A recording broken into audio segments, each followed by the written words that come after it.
ہی عمل ہے، لیکن مختلف جہتوں کی وجہ سے اس کے ثواب میں اور کیفیت میں فرق آ جاتا ہے۔ مثلا نماز پڑھے آدمی اپنے گھر میں پڑھے گا، اس کا ثواب اور ہے۔ 2-4 آدمی جماعت میں ہوں گے، اس کا ثواب اور ہے۔ 10 یا اس سے زیادہ ہو گئے تو اب روایات کہتی ہیں کوئی ثواب لی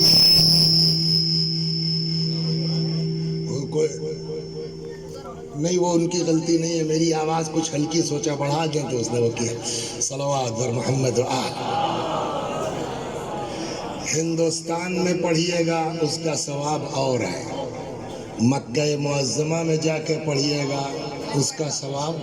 تو جگہ کے بدلنے سے ایک نماز ہے، اس میں اتنا فرق آیا، اسی طریقے سے وقت کے بدلنے سے بھی ثواب میں فرق ہو جاتا ہے۔ عام راتوں کی عبادت اور ہے، شب قدر کی عبادت اور فرق ہوتا ہی نہیں ہوتا ہے۔ اسی طریقے سے مہینہ بدلنے سے عبادت کے ثواب میں فرق ہو جاتا ہے۔ مثلا میں آپ کو مثال دے کے چلتا ہوں۔ مثلا امام کاظم علیہ السلام فرماتے ہیں شہر اللہ العظیم، رجب اللہ کا نیکیوں کو ڈبل کر دیتا ہے۔ یعنی یہ نہیں ہے کہ ثواب ڈبل ہوگا، پہلے مول دھن ڈبل ہوگا، اس پر بیاج لگے گا، 100 گنا ہو جاتی ہے۔ آپ دیکھیں فرق ملاحظہ کر رہے ہیں۔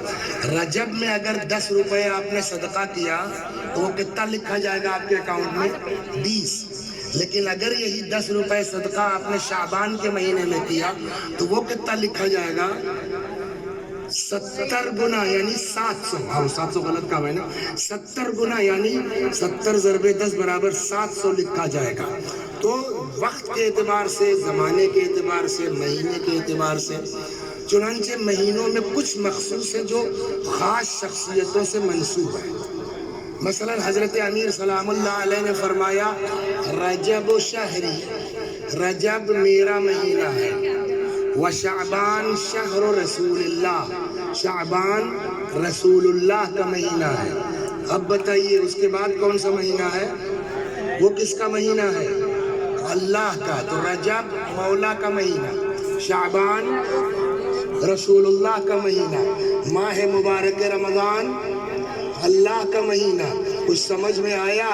جو علی رضا نے روزہ رکھ لیا رجب کے مہینے میں، یا پپو بھائی بیلنس کر کے چلنا پڑے گا نا، صلوات محمد و آل محمد۔ مثلا علی رضا نے روزہ رکھ لیا ماہ رجب میں، تو یہ علی رضا جو ہے وہ اپنے خاندان کے 80 لوگوں کی شفاعت کروا سکتے ہیں۔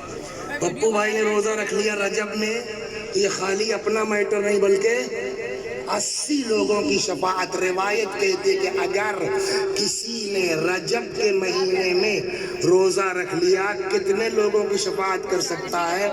اپنے گھر خاندان کے 80 لوگوں کی شفاعت کر سکتا ہے۔ پھر روایت کہتی لیکن اگر کسی نے شعبان میں روزہ رکھ لیا تو 80 نہیں، ریت کے ذرات کے برابر وہ لوگوں کی شفاعت کر سکتا ہے۔ اب یہ میں نے کمپیئر کر کے 2 چیزیں آپ کو سنا دی کہ یہ شعبان کا مہینہ کتنا اہم ہے۔ وجہ ایک تو امام حسین علیہ السلام کی ولادت، جناب عباس کی ولادت، امام سجاد علیہ السلام کی ولادت، اور بالکل جو سب سے قریب گزری ہے وہ کس کی ولادت ہے؟ ہمارے امام کی، جس کے لیے روایت کہتی ہے کہ من مات ولم یعرف امام زمانہ مات میتۃ جاہلیہ، جو مر جائے اور زمانے کے امام کی معرفت نہ ہو اس کی موت، بولو جاہلیت یا جہالت؟ اس کو میں اب دیکھیے اس کا ڈفرنس سمجھا دوں۔ جہالت اور جاہلیت میں ڈفرنس کیا ہے؟ جہالت ہے حالت کا نام، کیفیت کا نام۔ کل لگے بھائی نمولی میں محفل ہے، اس سال تقریر کون کرنے آ رہا؟ کل وسیع حسن، وہ جاہل آدمی، تو یہ وسیع حسن کی حالت ہے، کیا ہے؟ جاہل ہے، اس کو کہتے ہیں جہالت۔ جاہلیت حالت کا نام نہیں ہے، جاہلیت زمانے کا نام ہے۔ جاہلیت پیریڈ کا نام ہے. کس پیریڈ کو زمانہ جاہلیت کہتے ہیں؟ کہ رسول اللہ کے اعلان بعثت سے پہلے کا زمانہ جو ہے وہ کیا کہلائے گا؟ جاہلیت کا زمانہ. اس زمانے میں لوگ کیا تھے؟ بے دین، کافر. تو یہاں جاہلیت سے مراد جہالت نہیں ہے، یہاں جاہلیت سے مراد کفر ہے. من مات ولم یعرف امام زمانے ہی، جو مر جائے اور اپنے زمانے کے امام کی معرفت نہ ہو، اس کی موت جہالت نہیں، اس کی موت جاہلیت کی موت ہے.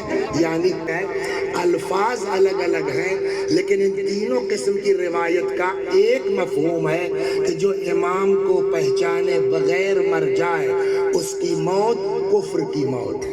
خوش قسمت ہیں وہ لوگ کہ جن کو اللہ نے توفیق دی کہ اپنے اماموں کے جشن میں آج شریک ہو کے معرفت کا ثبوت دیتے ہے نا. لیکن بہرحال اس سنجیدگی کو برقرار رکھنا چاہیے. اگر ہم کو یہ احساس ہے کہ ائمہ معصومین علیہ السلام بھی آتے ہیں. بس ایک آدھ داستان میں سناتا ہوں اس لیے کہ شعراء کی فہرست بھی ہے اور ہم کو تو لوگ سنتے ہی رہتے ہیں. ایسے بڑے بڑے شعراء کرام ان کو سننے کا موقع کم ملتا ہے. تو یہ جو زمانہ ہے وہ ہمارے امام کا زمانہ ہے. اب آپ کہیں گے کہ صاحب آپ نے یہ کیوں کہا ہمارے امام؟ کیا مولا ہمارے امام نہیں ہے؟ کیا امام حسین ہمارے امام نہیں ہے؟ کیا بقیہ 11 امام ہمارے امام؟ بولیے ہیں یا نہیں ہیں؟ پھر کیوں کہتے ہیں آپ ہمارے امام؟ دیکھیے قرآن میں ایک آیت ہے، ارشاد ہوتا ہے یوم ندعو کل اناس بامامہم، قیامت کے دن ہم ہر انسان کو اس کے امام کے ساتھ بلائیں گے. ایک بچن اور بہو بچن کا فرق تو معلوم ہے نا. امام ہے واحد سنگلر ایک بچن، امام کا بہو بچن اور پلیورل ہے ائمہ. یہ نہیں کہا گیا کہ ہم قیامت میں لوگوں کو ان کے اماموں کے ساتھ بلائیں گے. کیا کہا گیا؟ ہم قیامت میں ان کو ان کے امام کے ساتھ بلائے جائیں گے. کیا مطلب ہوا؟ علی ہیں امام، ان کے پیچھے سلمان ہوں گے، ابو ذر ہوں گے، مقداد ہوں گے. امام حسین کے ساتھ ان کے زمانے کے لوگ ہوں گے، امام سجاد کے ساتھ ان کے زمانے کے لوگ ہوں گے. قیامت میں ہم کو جس امام کے پیچھے چلنا ہے وہ امام وہ ہے جو پردہ خیر میں ہے اور جو اتنا کریم ہے، جو اتنا رحیم ہے. خود فرماتے ہیں انا غیر محملین لمراعاتکم، ہم تمہاری خبرگیری سے غافل نہیں ہیں. ولا ناسین بذکرکم، ہم تم کو بھولے نہیں ہیں. بس شرط یہ ہے کہ جو طریقہ ہے پکارنے کا اس طریقے سے پکارو، اپنے امام پر اعتبار ہو. بحرین ایک ایسا ملک ہے بدقسمت جس کو کہیے کہ شروع سے شیعہ اکثریتی ملک رہا ہے. آج بھی عراق